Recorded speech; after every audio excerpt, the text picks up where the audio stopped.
Hello friends and dear student, एक बार फिर से आपका बहुत बहुत स्वागत है। तो चलिए शुरू करते हैं। हम लोग पढ़ रहे हैं hospital and clinical pharmacy D pharma second year chapter number 1। उसके 2 पार्ट्स हो चुके हैं, ये तीसरा पार्ट है। तो इसमें हम लोग देखेंगे good pharmacy practice in hospital. इससे पहले आप कम्युनिटी फार्मेसी अगर आपने मुझसे पढ़ा होगा तो उसमें गुड फार्मेसी प्रैक्टिस एक बार पढ़ चुके होंगे। कम्युनिटी फार्मेसी में मैंने बहुत डिटेल से इसको पढ़ा दिया है। अब ये जो ये फार्मेसी है, यही अगर हॉस्पिटल में आ जा रहा है तो इसको बोलेंगे हम लोग फार्मेसी प्रैक्टिस इन हॉस्पिटल। इसको क्या बोलेंगे?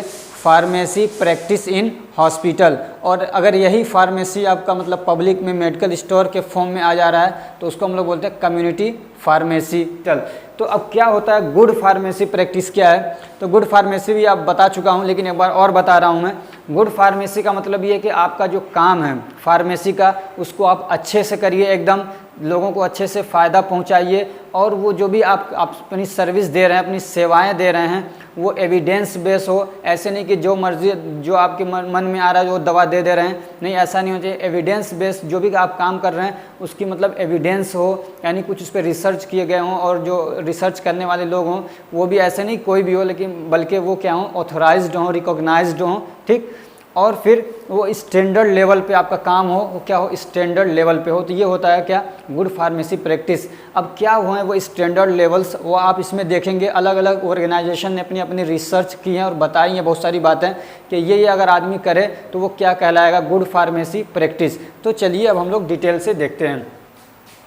इन a pharmacy practice that response to the needs of people who use the pharmacist services to provide them optimal and evidence-based care at standard level। अभी हम लोग क्या पढ़ रहे हैं, ये डेफिनेशन पढ़ रहे हैं हम लोग good pharmacy practice in hospital की, ठीक है। गुड फार्मेसी प्रैक्टिस की पहले आप समझिए कि गुड फार्मेसी प्रैक्टिस की डेफिनेशन क्या है। तो इसकी डेफिनेशन क्या है? It is a pharmacy practice. Good pharmacy practice क्या है? ये एक फार्मेसी के अंदर किया जाने वाला काम है, सर्विस है, that response to the need of people. और वो लोगों की ज़रूरतों को क्या करता है, रेस्पॉन्स करता है, उनको पूरा करने की कोशिश करता है। किन लोगों की? जो उसके सर्विसेज को क्या करते हैं, यूज़ करते हैं। जो फार्मासिस्ट जैसे आके अपनी ज़रूरतों को पूरा करने की कोशिश करते हैं, उनकी ज़रूरतों को क्या करता है, वो रेस्पॉन्ड करता है, पूरा करने की कोशिश करता है। कैसे करता है? To provide them optimal and evidence based, कि उनको वो क्या करता है, ऑप्टिमल यानी अच्छे से अच्छा, और एविडेंस बेस्ड क्या करता है, उनको केयर प्रोवाइड करता है, ठीक। और वो जो प्रोवाइड कर रहा है अपनी सर्विसेज, वो क्या स्टैंडर्ड लेवल पे होना चाहिए, ठीक है। अगर उसकी सर्विसेज स्टैंडर्ड लेवल पे हैं तो हम लोग उसको क्या बोलेंगे, good pharmacy practice in hospital. और यही काम अगर वो बाहर कर रहा है, अगर ये काम वो बाहर कर रहा है तो उसको बोलेंगे गुड फार्मेसी प्रैक्टिस इन कम्युनिटी। और अगर हॉस्पिटल के अंदर कर रहा है तो उसको कहेंगे good pharmacy practice in hospital. अब इसके लिए क्या ज़रूरतें पड़ती हैं एक फार्मासिस्ट को, मतलब अगर गुड फार्मेसी प्रैक्टिस वो करना चाह रहा है तो उसके लिए रिक्वायरमेंट्स क्या हैं? तो एक है कि the main important part of pharmacy activity to help patient, यानी वो कैसे हेल्प करता है लोगों की। तो उसमें क्या आपको मालूम है, जब वो दवा देगा तो supply of medicine and health care products, ठीक है, आपको मालूम है। और क्या करता है, provision of appropriate information and advice to the patient. और क्या है, ज़रूरत की जो मतलब ज़रूरी इन्फॉर्मेशन है जिसको पेशेंट की ज़रूरत है तो वो क्या करता है, प्रोवाइड कराने की कोशिश करता है, और उनको एडवाइस देता है, मशवरे देता है, सलाह देता है, ठीक। इस तरीके से वो क्या करता है, अपनी सर्विस को स्टैंडर्ड बनाता है, गुड बनाता है, ठीक। और क्या करता है, द एडमिनिस्ट्रेशन ऑफ मेडिसिन, अगर ज़रूरत पड़ती है तो ड्रग एडमिनिस्ट्रेशन भी करता है। एडमिनिस्ट्रेशन आप समझ चुके हैं, यानी बॉडी के अंदर दवा को पहुँचाना, चाहे जिस भी रूट से हो। अब ये कि role of pharmacist in good pharmacy practice, pharmacist का रोल क्या होना चाहिए, फार्मासिस्ट का रोल क्या होना चाहिए गुड फार्मेसी प्रैक्टिस के अंदर। तो यहाँ पे हम लोग डिटेल से नहीं देखेंगे, बहुत आप कम्युनिटी फार्मेसी में डिटेल से देख चुके हैं, वही चीज़ें यहाँ पे भी हैं, ठीक है। तो role of pharmacist in GPP यानी good pharmacy practice in hospital are to prepare, obtain, secure, distribute, administer, dispense and dispose of medical products at the standard level, ठीक है। क्या है उसकी मतलब उसका रोल क्या है? तो वो क्या करेगा, प्रिपेयर करेगा दवाओं को, ज़रूरत पड़ने पे उसको ऑब्टेन करेगा, बाहर से मंगाएगा, सिक्योर करेगा यानी उसको क्या करेगा, उसकी रक्षा करेगा, स्टोर करेगा ताकि वो ख़राब ना हो। और क्या करेगा, उसको डिस्ट्रीब्यूट करेगा यानी लोगों को क्या करेगा, बांटेगा। बांटने का मतलब ये है कि डिस्पेंस करेगा, जो लोग आ रहे हैं उनको देगा, ठीक है। और क्या करेगा, एडमिनिस्टर करेगा। डिस्पेंस करने का मतलब ये है कि डिस्पेंस वही क्या, डिस्ट्रीब्यूट और डिस्पेंस में कोई ज़्यादा फर्क नहीं है, ठीक है। And dispose of medical products, और मेडिकल प्रोडक्ट्स को क्या करेगा, वो डिस्पोज करेगा। मान लीजिए अगर ख़राब हो गया, एक्सपायर्ड हो गया, उनको रिटर्न करने का कोई चांस नहीं है, तो फिर उसको क्या करेगा, डिस्पोज कर देगा। मतलब जाके उसको ज़मीन गड्ढा खोद के उसमें डाल देगा, जैसे भी जो भी तरीका हो डिस्पोज करने का उसको निकालेगा अपने फार्मेसी से। तो और ये सब काम क्या होना चाहिए, स्टैंडर्ड लेवल पे होना चाहिए, ठीक है। अब हम देखते हैं कि वो स्टैंडर्ड्स क्या हैं जो रिक्वायर हैं गुड फार्मेसी प्रैक्टिस के लिए, क्या हैं वो स्टैंडर्ड। तो चलिए देख लेते हैं। हॉस्पिटल फार्मेसी स्टैंडर्ड्स, ठीक है। Standards of good pharmacy practice in hospital, यानी हॉस्पिटल के अंदर गुड फार्मेसी प्रैक्टिस करने के लिए आपको क्या स्टैंडर्ड्स, ये क्या क्राइटेरिया चाहिए, या समझिए कि वो क्या रूल्स हैं, वो क्या काम है कि अगर उस तरीके से आदमी करे तो उसको हम मान लेंगे कि ये काम जो कर रहा है ये गुड फार्मेसी प्रैक्टिस के तहत कर रहा है इसमें हॉस्पिटल के अंदर। तो पहला क्या है ये स्टैंडर्ड, वो क्या है, FIP international pharmaceutical federation, international pharmaceutical federation Basel statement. पहले आप ये समझ लीजिए, ये तो स्टैंडर्ड देंगे अपना, पहले ये समझिए कि ये है क्या, FIP ये है क्या चीज़। तो ये समझिए कि एक कोई ऑर्गेनाइजेशन है। FIP क्या है, इंटरनेशनल फार्मास्यूटिकल फेडरेशन, ये एक क्या ऑर्गेनाइजेशन है, ठीक। अब ये हुआ था अब ये जो ऑर्गेनाइजेशन है ये क्या करता है, अपना अलग अलग जगहों पे प्रोग्राम्स करता है और पूरी दुनिया से लोगों को, फार्मासिस्ट लोगों को उसमें बुलाता है। फिर उनसे क्या करता है, उनकी अलग अलग उनकी राय लेता है कि आप क्या राय देंगे कि कैसे गुड फार्मेसी प्रैक्टिस को अच्छा बनाया जाए, गुड बनाया जाए। तो पूरी दुनिया से लोग आते हैं और अपना अपना स्टेटमेंट देते हैं, अपना रिसर्च बताते हैं वहाँ पर। फिर उन सब का कंक्लूजन करके वो क्या कुछ स्टेटमेंट देते हैं, तो उसी को हम लोग क्या बोलते हैं, FIP स्टेटमेंट। अब ये वाला जो स्टेटमेंट है ये एक स्टैंडर्ड की तरह से माना जाता है। तो ये हुआ था बेसल के अंदर। कहाँ पे हुआ था, बेसल के अंदर। बेसल एक जगह है स्विट्ज़रलैंड के अंदर, ठीक है। स्विट्ज़रलैंड में एक जगह है बेसल। तो वहाँ पे एक प्रोग्राम हुआ उनका, बहुत सारे लोग उसमें आए और ये प्रोग्राम हुआ था 2008 के अंदर, ठीक है। 2008 के अंदर एक बड़ा सा प्रोग्राम होता है, पूरी दुनिया से फार्मासिस्ट उसमें आके शामिल होते हैं, ठीक। और उसके बाद एक वहाँ से फिर स्टेटमेंट जारी किया जाता है जिस पे सब लोग मतलब राज़ी होते हैं। उसके बाद उसको एक स्टैंडर्ड बना दिया जाता है, ठीक। अब इसके बारे में थोड़ा देख लीजिए। FIP यानी international pharmaceutical federation is a global organisation, ये पूरी दुनिया में फैला हुआ एक क्या ऑर्गेनाइजेशन है, एक तंजीम है कह सकते हैं। That represent and assist pharmacy, इसका काम क्या है, ये फार्मेसी को क्या करता है, रिप्रेजेंट करता है, प्रतिनिधित्व बोलते हैं शायद हिंदी में, कि मतलब उसकी मतलब ये फार्मेसी की तरफ से एक अगुआ बन के जाके कोई बात करता है ये, ठीक। और क्या करता है, इसका काम क्या है, फार्मेसी को ये मतलब हेल्प करता है, असिस्ट करता है। और फार्मास्यूटिकल साइंस को भी ये क्या करता है, मदद करता है। इसमें नए नए रिसर्च डेवलपमेंट्स, अगर कुछ मशीनरी बननी है तो उसको बनाने की कोई ज़रूरत है तो इस तरीके से क्या करता है, वो हेल्प करता है। ऐसे ही फार्मास्यूटिकल एजुकेशन, जो फार्मास्यूटिक्स से यानी फार्मेसी से रिलेटेड जो एजुकेशन है, फार्मास्यूटिक्स यानी दवा वगैरह से रिलेटेड जो है, कैसे दवा बनाई जाए, कैसे उसको इफेक्टिव बनाया जाए, तो उस एजुकेशन को भी क्या करता है, ये पूरी दुनिया के अंदर आम करने की कोशिश करता है। अब इसका एक प्रोग्राम हुआ था 2008 के अंदर। In 2008 a conference was conduct in Basel, Basel के अंदर एक प्रोग्राम हुआ इनका। और बेसल कहाँ है, स्विट्ज़रलैंड के अंदर है। बाई FIP यानी FIP के थ्रू एक प्रोग्राम हुआ। Included hospital pharmacist from all over the world, और पूरी दुनिया से लोग उसमें क्या हुए, फार्मासिस्ट उसमें शामिल हुए, इंक्लूड हुए। और discuss about the future of hospital pharmacy, और हॉस्पिटल फार्मेसी के फ्यूचर के बारे में उन्होंने क्या किया, डिस्कशन किया कि कैसे इसको अच्छे से अच्छा हम बना सकते हैं। तब वहाँ पे कुछ स्टेटमेंट जारी किए गए थे। तो उसमें से पहला स्टेटमेंट क्या था, पहला था प्रोक्यूरमेंट। क्या था, प्रोक्यूरमेंट। अब प्रोक्यूरमेंट क्या है, मैं इसको आपको पीछे एक बार अच्छे से बता चुका हूँ कम्युनिटी फार्मेसी में। प्रोक्यूरमेंट का मतलब होता है ख़रीदारी, यानी आप जो दवा खरीद रहे हैं तो वो ऐसा नहीं कि कोई भी लेके आया, कैसे भी उल्टी सीधी दवा लेके आया और आपने उसको क्या किया, खरीद लिया, नहीं। प्रोक्यूरमेंट का मतलब ये है कि आप जो दवा लेके आ रहा है तो आप उसको पहले तो उसकी क्वालिटी भी चेक करेंगे, फिर उसके बाद वो लेके आया तो यानी कि तुरंत ला के अपने उसमें लगा दिया, बल्कि उसको रखते हैं एक साइड में रखा जाता है। फिर उसके बाद उसको आराम से देखा जाता है कि इसकी क्वालिटी कैसी है, उसकी एक्सपायरी तो नहीं है, जो भी मतलब उसकी चीज़ें हैं वो सब आप क्या करते हैं उसमें देखते हैं।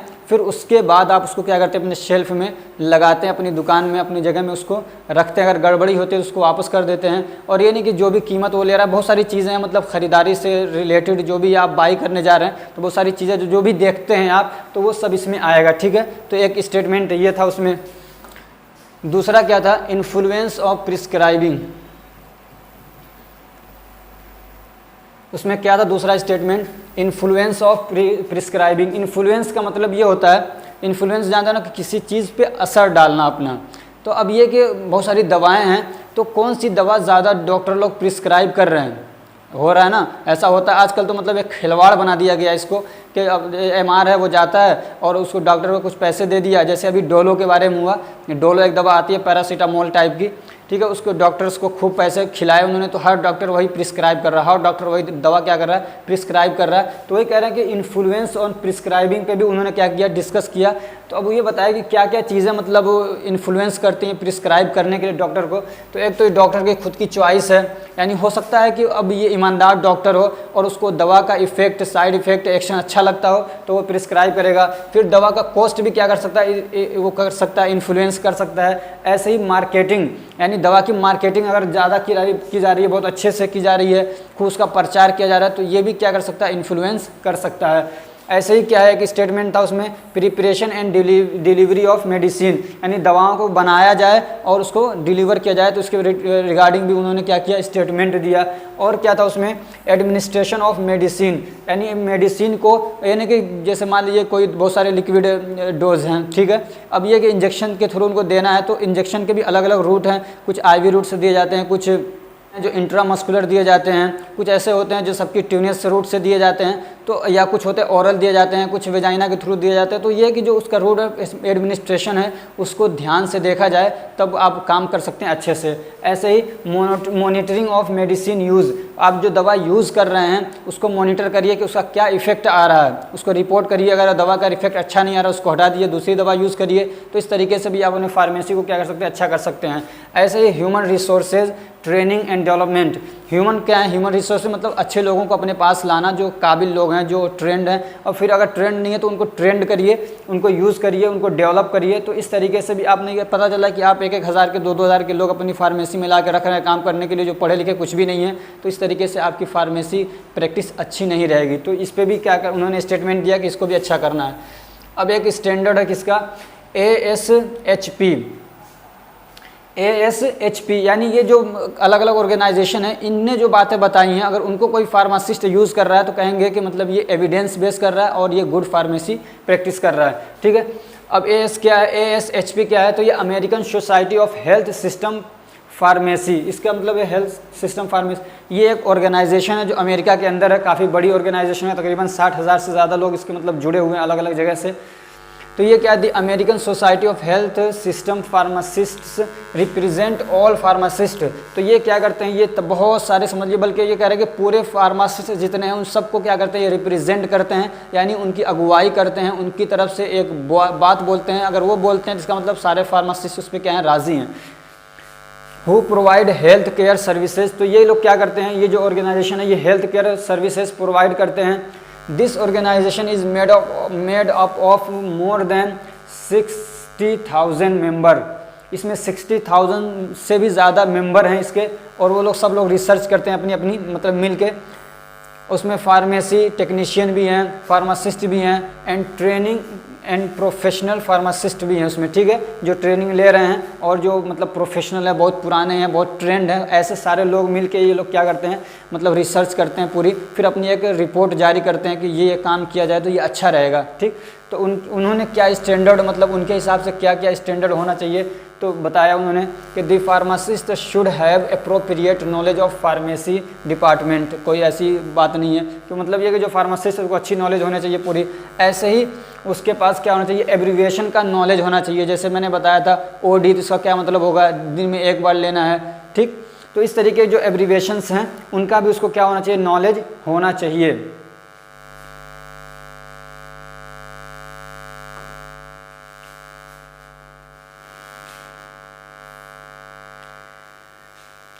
और क्या है, नॉलेज ऑफ डोजेस कैलकुलेशन, और दवा को कैसे कैलकुलेट किया जाए, जो डोजेस फॉर्म को। जैसे कि मान लीजिए एक बड़ा आदमी है, उसके लिए दवा का जो डोज है वो मान लीजिए 500 mg है, लेकिन अगर बच्चा है कोई 5 साल का तो उसके लिए 500 mg तो नहीं देंगे, तो उसका एक कैलकुलेशन होता है, तो वो कैलकुलेशन भी उसको क्या होना चाहिए, आना चाहिए। ऐसे ही knowledge of procurement and inventory, उसको प्रोक्योरमेंट और इन्वेंट्री का नॉलेज होना चाहिए अगर स्टैंडर्ड लेवल पे वो काम करना चाहता है। तो प्रोक्योरमेंट मैं बता चुका हूँ क्या अभी।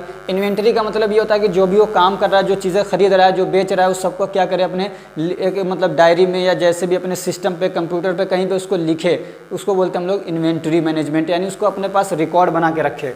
ऐसे ही नॉलेज ऑफ एडमिनिस्ट्रेशन जानते हैं आप, तो उसका भी नॉलेज होना चाहिए। और क्या, knowledge of production and packaging and labelling, उसको क्या करना चाहिए, प्रोडक्शन आना चाहिए। प्रोडक्शन मतलब बनाना, दवा को बनाना आना चाहिए। ऐसे ही पैकेजिंग करना उसको आना चाहिए, दवा को पैक करना, और उसके ऊपर लेबलिंग होती है, यानी दवा के बारे में डिटेल उस पर लिखा जाता है पूरा, तो वो लेबलिंग भी उसको आनी चाहिए। तो वो क्या कर सकता है कि गुड फार्मेसी प्रैक्टिस की तरह काम कर सकता है। अब एक स्टैंडर्ड क्या है, वो है NQAS।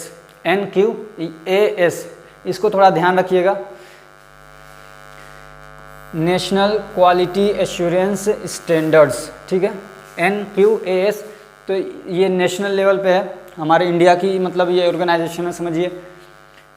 तो अब इसके स्टैंडर्ड, ये पूरा एक मतलब ऑर्गेनाइजेशन है, तो इसके कुछ स्टैंडर्ड्स हैं, इन्होंने कुछ स्टैंडर्ड्स दिए अपने कि कैसे कैसे काम किया जाए, तो मतलब अच्छे से आदमी एक फार्मासिस्ट काम कर सकता है। तो इनका स्टैंडर्ड भी देख लेते हैं। पहले जानते हैं कि ये है क्या, इनका इंट्रोडक्शन भी पूछा है, ऐसा होता क्वेश्चन में पूछता है कि बताइए इसके बारे में, ये क्या है, और फिर उसके स्टैंडर्ड के बारे में बताइए। तो ये क्या है, NQAS, ये नेशनल क्वालिटी एश्योरेंस स्टैंडर्ड्स, ठीक है। नेशनल क्वालिटी, आप ये शॉर्ट फॉर्म जो है ना, इनको याद रखिएगा, 1 नंबर का क्वेश्चन पूछता है, ठीक है। National quality assurance standard. अब ये पूरा एक ऑर्गेनाइजेशन है, तो ये क्या है, is a organisation, it was made up by ministry of health and family welfare. India की जो एक मतलब ऑर्गेनाइजेशन है, बड़ी ऑर्गेनाइजेशन है, ministry of health and family welfare. तो इन्होंने क्या है, एक अलग से अपना एक विंग कह सकते हैं, एक विंग बनाया इन्होंने, अपनी एक शाखा बनाई अलग, वो क्या है, इस नाम से, ठीक। क्या करने के लिए बनाया, to highlight top performing facilities and to increase the trust of people on public hospital. तो ये लोग क्या करते हैं, मतलब इनका जो मेन काम है वो क्या करते हैं, जो मतलब ये समझिए कि सरकारी हॉस्पिटल्स के लिए ज़्यादातर हम लोग जो पढ़ रहे हैं, ये सब ज़्यादातर सरकारी हॉस्पिटल्स को सामने रख के बातें बताई जा रही हैं। तो ये लोग क्या करते हैं, हाईलाइट करते हैं जो फैसिलिटीज़ हैं, मतलब ये कि कोई भी हॉस्पिटल है उसके अंदर क्या फैसिलिटीज़ होनी चाहिए, नहीं होनी चाहिए, तो उसको ये लोग क्या करते हैं, हाईलाइट करते हैं। और फिर क्या करते हैं, लोगों का ट्रस्ट बढ़ाते हैं पब्लिक हॉस्पिटल्स पे, यानी उसके अंदर कोई कमी है, कोई दिक्कत है हॉस्पिटल के अंदर, उसको ठीक करते हैं। और फिर लोगों का ट्रस्ट मतलब उस पर उनका यकीन बनाते हैं कि भाई आप जाइए, उसकी सर्विसेज लीजिए, सर्विसेज उसकी क्या हैं, अच्छी हैं, ठीक। अब ये एक चीज़ इसमें क्वेश्चन पूछा है, ऑर्गेनाइजेशनल स्ट्रक्चर, कि ये किस तरीके से मतलब काम करती हैं। तो ये नेशनल लेवल पे है, तो ऐसा नहीं कि मान लीजिए दिल्ली में बैठे वहीं से सारा कंट्रोल कर लें वहीं के लोग, तो ऐसा नहीं होगा। तो ऐसा क्या करते हैं, पहले वहाँ पे नेशनल लेवल पे कमेटी है, फिर उसके बाद वो क्या होती है, मतलब स्टेट लेवल पे उसकी कमेटी बनती है, फिर डिस्ट्रिक्ट लेवल पे आता है, फिर वो डिस्ट्रिक्ट के अंदर भी डिस्ट्रीब्यूट होता है और लोग अपना अपना काम करते हैं। तो वही है इसका ऑर्गेनाइजेशनल स्ट्रक्चर। तो फिर क्या है, नेशनल QAS यानी नेशनल क्वालिटी एश्योरेंस कमेटी। उसके बाद क्या है, फिर स्टेट क्वालिटी एश्योरेंस कमेटी, फिर उसके बाद है डिस्ट्रिक्ट क्वालिटी एश्योरेंस कमेटी, ठीक है। तो इस तरीके से मतलब इसको बनाया गया है। अब आप चाहें तो फ्लो चार्ट ऐसे बना सकते हैं, ठीक है। और यहाँ मैंने शॉर्ट फॉर्म में लिखा, आप जब एग्जाम में अगर आए तो आप इसको फुल फॉर्म में लिखिएगा, ठीक है। अब ये किस एरिया में काम करते हैं, क्या काम करते हैं, तो some area where they focus, कुछ ऐसे मतलब काम है, कुछ ऐसे डिपार्टमेंट है जिस पे लोग ज़्यादा फोकस करते हैं। तो क्या है उसमें, सर्विस प्रोविज़न, यानी सर्विस को प्रोवाइड किया जाए अच्छे से, कोई भी सर्विसेज हो हॉस्पिटल्स के अंदर तो उनको अच्छे से प्रोवाइड किया जाए। ख़ास तौर से उसमें क्या है, पेशेंट राइट, क्या है उसमें पेशेंट के जो हुकूक हैं, जो उसके राइट्स हैं, तो वो उसको मिलना चाहिए। ऐसे ही इन्फेक्शन को कंट्रोल किया जाए कैसे, उस पर ये लोग काम करते हैं। ऐसे ही क्वालिटी मैनेजमेंट है, यानी दवाएं वगैरह हैं तो उसको अगर चेकअप कराना है कि दवा की क्वालिटी अच्छी नहीं है, तो इनके पास मतलब ऐसे बंदे होते हैं जो मतलब इनसे जुड़े हुए, तो वो क्या कर सकते हैं, क्वालिटी कंट्रोल को ये लोग अच्छे से जानते हैं और करते हैं दवाओं की क्वालिटी कंट्रोल को, उनके स्टैंडर्ड्स हैं कुछ। ऐसे ही हैंड वॉशिंग फैसिलिटीज़ पे मान लीजिए हॉस्पिटल्स के अंदर बहुत सारे लोग काम कर रहे हैं, आ रहे हैं, जा रहे हैं, तो उस क्या कहते हैं, हैंड वॉशिंग की फैसिलिटीज़ को पे ये लोग क्या करते हैं, फोकस करते हैं कि होना चाहिए हर डिपार्टमेंट में। ऐसे ही पोस्टपार्टम केयर भी पे ये लोग फोकस करते हैं। पोस्टपार्टम केयर क्या है, hormonal level and uterus size return to a non pregnant state after 6 weeks of child birth. ये इस पर फोकस करते हैं कि मतलब जैसे कि कोई मतलब महिला प्रेग्नेंट हैं और उनका बच्चा भी क्या हो पैदा हो चुका, तो उसमें जब बच्चा पैदा होता है तो कुछ मतलब कुछ हार्मोन्स ज़्यादा रिलीज़ होते हैं और यूट्रस का साइज़ बढ़ जाता है, तो फिर उसका क्या होता है कि वो जो हार्मोन का जो रिलीज़ ज़्यादा हो रहा था वो अपने नॉर्मल कंडीशन में आ जाए। ऐसे यूट्रस का जो साइज़ एक्सपेंड हो चुका है तो वो क्या हो नॉर्मल अपने मतलब उस पर आ जाए, लेकिन कभी ऐसा होता है कि दिक्कत हो जाती है, वो अपना मतलब नॉर्मल स्टेट में नहीं आ रहा है, नॉर्मल कंडीशन में नहीं आ रहा है, तो उसके लिए फिर इलाज किया जाता है। तो इस पे ये लोग क्या करते हैं, ध्यान देते हैं कि वो सही से उसका मतलब कंडीशन है कि नहीं है। फिर और क्या है, oxytocin administration with in 60 second of child birth, और बच्चा के पैदा होने के 60 सेकेंड के बाद ही वो क्या करते हैं, ऑक्सीटोसिन एडमिनिस्ट्रेशन पे फोकस करते हैं। ऑक्सीटोसिन क्या है, इसका अगर माँ के अंदर जो मतलब अभी जो इन्होंने एक बच्चे को जन्म दिया है, अगर उनके अंदर ऑक्सीटोसिन रिलीज़ नहीं हो रहा है या कम है तो दूध नहीं बन पाएगा, तो बच्चा पी नहीं पाएगा, तो इसलिए ऑक्सीटोसिन का होना ज़रूरी है। तो वहाँ पर दवा ये एडमिनिस्टर कराते हैं। ये हार्मोन भी हमारी बॉडी के मतलब अंदर बनता है, लेकिन बाहर से भी ये एडमिनिस्टर कराते हैं 60 सेकेंड के अंदर, ठीक है। और क्या कराते हैं, अवेलेबिलिटी ऑफ कर्टेंस क्या होता है, पर्दा वगैरह होता है। जैसे कि मान लीजिए ऐसा नहीं है कि बेपर्दगी हो रही है, वैसे ही औरत मान लीजिए डिलीवरी के टाइम पे, तो वहाँ पे थोड़ा सा पर्दा होना चाहिए ना, तो उस पर भी ये लोग क्या करते हैं, ध्यान देते हैं। नहीं कि लापरवाही से काम किया जा रहा है और बहुत सारे लोग पर्दे का लिहाज नहीं करते हैं, तो वहाँ पर वो लोग मतलब पर्दा वगैरह लगाने का पूरा इंतज़ाम करवाते हैं। अब एक टॉपिक रह गया है स्टैंडर्ड, वो क्या है, नाभ। ये क्या है, NABH, ये national accreditation board of hospitals and health care providers. क्या है, अपने इंडिया की ही एक कमेटी है, एक ऑर्गेनाइजेशन है। क्या होते हैं, चलिए देखते हैं। नाभ इज़ ए कॉन्स्टिट्यूएंट। नाभ क्या है, कॉन्स्टिट्यूएंट यानी एक पार्ट है, एक उसका समझिए ब्रांच है, किसका, quality council of India. Quality council of India एक क्या है, मेन ऑर्गेनाइजेशन है जो क्वालिटी कंट्रोल पे काम करती है, ठीक। तो उसी का एक पार्ट क्या है, नाभ है।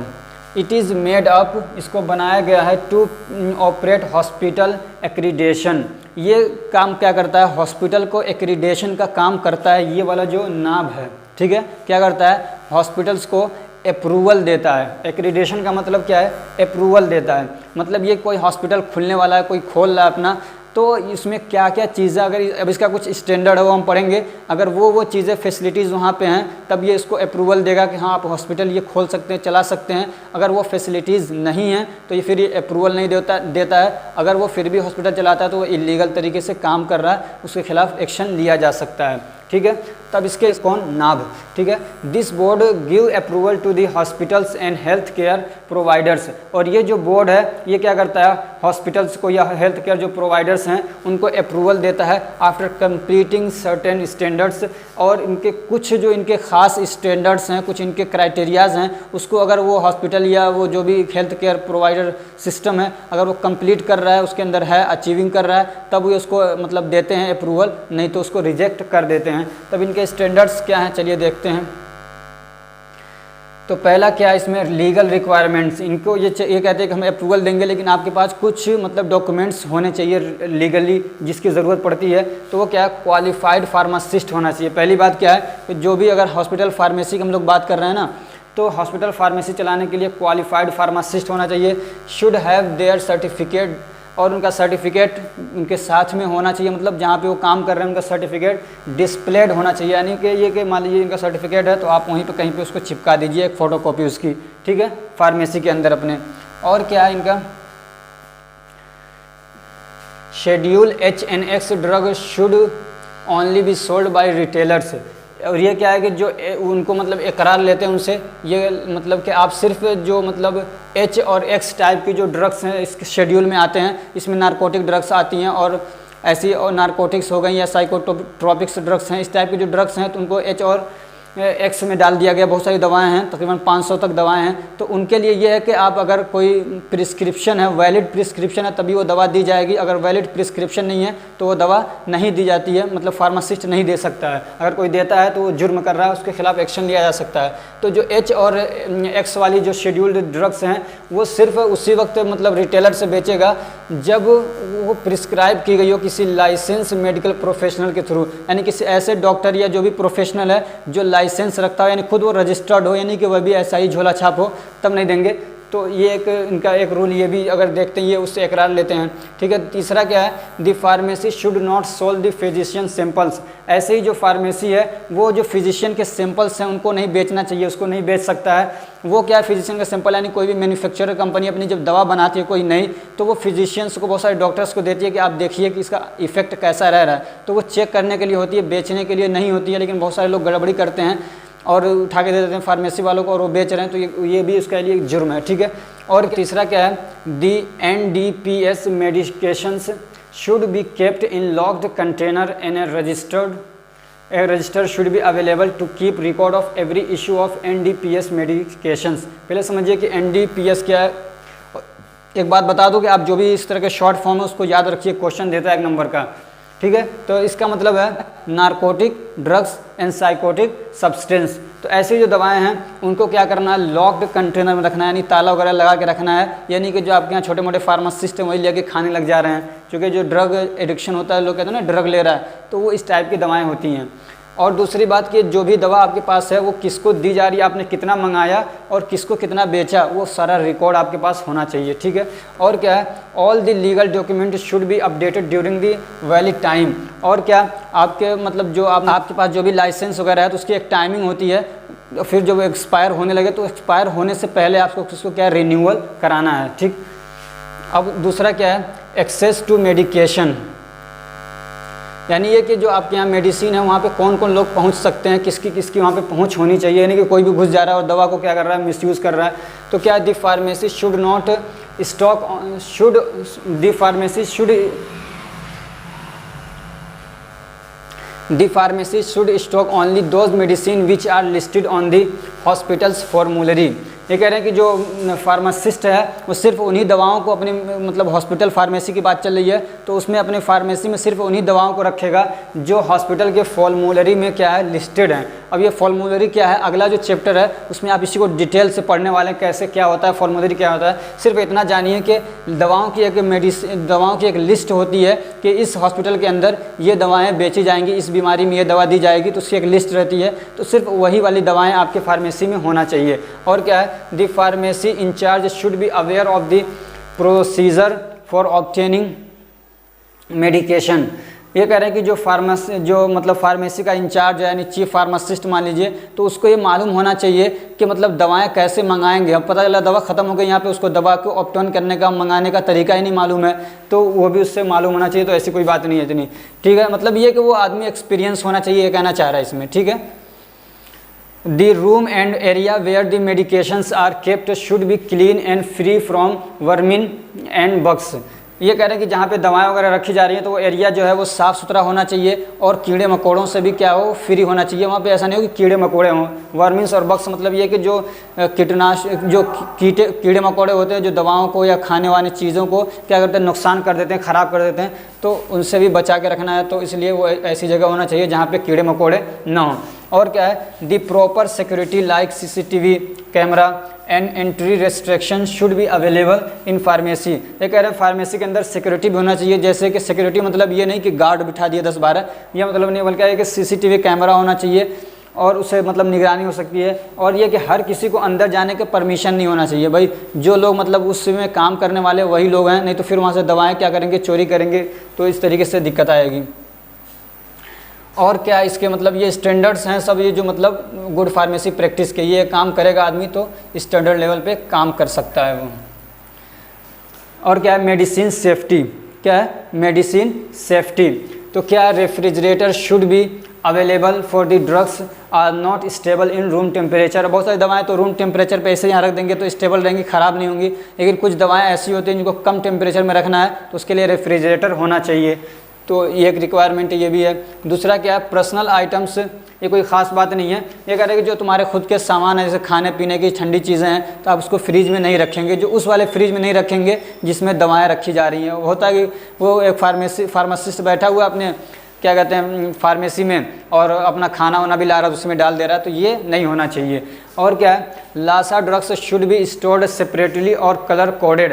एक जैसी जो दवाएं होती हैं जो looking alike and sound alikes, यानी जिनको देखने में भी एक जैसी लगती हैं और उनका नाम भी एक जैसा लगता है सुनने में, तो ऐसी दवाओं को क्या करना है, अलग अलग रखना है। और या तो फिर उनको क्या कर उनको कलर कर देना चाहिए, यानी कोई ऐसा निशान लगा दिया जाए ताकि उनमें आसानी से आदमी फ़र्क कर सके। और क्या है, a list of high risk drugs should be identified and made easy available. और वो दवाएं जो हाई रिस्क के लिए होती है, जैसे कि मान लिया सांप किसी को सांप ने काट लिया, तो इस टाइप की जो दवाएं होती हैं जो मतलब एकदम से लगाने की ज़रूरत होती हैं, तो उनको मतलब हमेशा ऐसे आइडेंटिफाई करके रखना चाहिए कि मतलब ये वाली है एकदम, उस पर कुछ ऐसा निशान हो या कोई जगह हो कि वहाँ से तुरंत आदमी उसको क्या करे ले सके और वो आसानी से मिल सके, यानी कि लॉक लगा रखा है, आधा घंटा खोल रहा है और पेशेंट मर गया। तो ऐसी दवाओं को मतलब एकदम तैयार रखना चाहिए जो हाई रिस्क में लगाई जाती हैं, यूज़ की जाती हैं। और क्या है, अदर सेफ्टी, जैसे कि fire safety like fire extinguisher should be available. तो जैसे लाइट वगैरह क्या कहते हैं आग वगैरह लग जाए तो इसके लिए हम क्या करेंगे, तो इसके लिए भी मतलब कुछ इंतजामात पहले से होना चाहिए। जैसे फायर एक्सटिंग्विशर आता है, उसमें समझिए कार्बन डाइऑक्साइड होता है, उसको वो करते हैं तो आग क्या होती है, बुझ जाती है। ऐसे ही मान लीजिए आपका अगर लाइट वगैरह है तो उसके अंदर MCB वगैरह लगा के रखते हैं ताकि अगर कभी हाई वोल्टेज हो जाए तो शॉर्ट सर्किट ना हो, आराम से मतलब लाइट कट जाए, बाकी सी चीज़ें ना ख़राब हो। तो बहुत सारी चीज़ें आप इसमें ऐड कर सकते हैं। तो ये एक मैंने मतलब छोटा मोटा सा आपको पूरा एक स्टैंडर्ड बताया कि गुड फार्मेसी प्रैक्टिस के लिए आप क्या क्या काम करें। अब ये कि इनमें सबका आप फॉलो नहीं कर सकते, किसी एक का फॉलो कर लीजिए, सबका कॉम्बिनेशन मतलब जो खास बातें हैं, कुछ बातें तो मिलती जुलती हैं, तो उन सबको फॉलो करते हैं तो आप एक अच्छे क्या फार्मासिस्ट हो सकते हैं। गुड फार्मेसी प्रैक्टिस आप प्ले कर सकते हैं। अगर ये हमारी कोशिश अच्छी लगी हो तो वीडियो को लाइक करिए, चैनल को सब्सक्राइब करिए और अपने फ्रेंड्स को शेयर करना मत भूलिएगा। और हमारे साथ बने रहिए और हमारा जो टेलीग्राम ग्रुप है उसको भी ज्वाइन कर लीजिए।